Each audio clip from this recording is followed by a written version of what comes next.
ఇంకొక నా చిన్ననాటి మెమరీని ఇప్పుడు మీతో నేను షేర్ చేసుకుంటాను. ఓపెన్ చేస్తున్నాను. టడా! సో చూసారా, అప్పట్లో దీనికోసం రక్తాలు చిందించేదాన్ని నేను. అంటే మా బ్యాచ్లో ఉన్నారులేండి ఒక ఇద్దరు ముగ్గురు. సో మేమన్నమాట సాంగ్స్కి సపరేట్ బుక్ ఒకటి మెయింటైన్ చేసేదాన్ని. తర్వాత కొత్తగా హిట్ అయిన సాంగ్స్ అన్నీ కూడా ఇలా రాసుకునేదాన్ని అనమాట. రాసుకొని నచ్చిన సాంగ్స్ అయితే పాడేదాన్ని, నేర్చుకునేదాన్ని. ఎందుకంటే మనకి చదువులో అలాగే ఉండేదాన్ని అండ్ కల్చరల్ యాక్టివిటీస్లో కూడా అలాగే ఉండేదాన్ని. నేను ప్రతి దాంట్లో పార్టిసిపేట్ చేసేదాన్ని చిన్నగా ఉన్నప్పుడు. లైక్ డ్యాన్స్ కానీ, సాంగ్స్ కానీ, గేమ్స్ కూడా. మళ్ళీ కబడ్డీ, ఖోఖో ఆడేదాన్ని 10th వరకు కూడా. అన్నిట్లో పార్టిసిపేట్ చేసి అన్నిట్లో ఉండేదాన్ని. సో అందుకే ఇది కూడా ఇలాగా ఒక స్వీట్ మెమరీ లాగా ఉండిపోయింది అనమాట.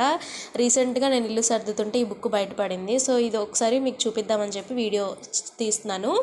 స్టార్టింగ్ అయితే ఇలా బుక్స్ మీద రాసుకునేదాన్ని పేపర్లో చూసి. తర్వాత ఏంటంటే సాక్షి పేపర్ అనుకుంటాను, అందులో ఒక సినిమా పేపర్ ఉంటుంది కదా, పేజీలో సైడ్కి ఇలా రోజుకి ఒక సాంగ్ ఇచ్చేవాడు మేము చదువుతున్న రోజులో.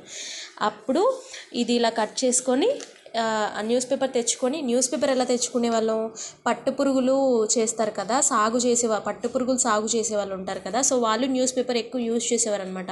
పంట అయిపోయిన తర్వాత ఆ న్యూస్ పేపర్స్ అన్నీ తీసి పడేసేస్తారు. ఆ టైంలో వాళ్ళని అడిగి పర్మిషన్ తీసుకొని వెళ్ళి ఆ పేపర్స్ కలెక్ట్ చేసుకొని వాటిని కట్ చేసి ఇట్లా అంటించుకునే వాళ్ళం. సో అందుకే చూడండి, నాకు ఏది కూడా క్లియర్గా ఉండేది కాదు. అంటే కొంచెం నలిగినట్టు, చెత్తలాగా అట్లా ఉంటుంది. సో అట్లా చేసేదాన్ని చిన్నగా ఉన్నప్పుడు. సో మీరు కూడా ఇలాగే చేసేవారా సాంగ్స్కి, ముగ్గులకి?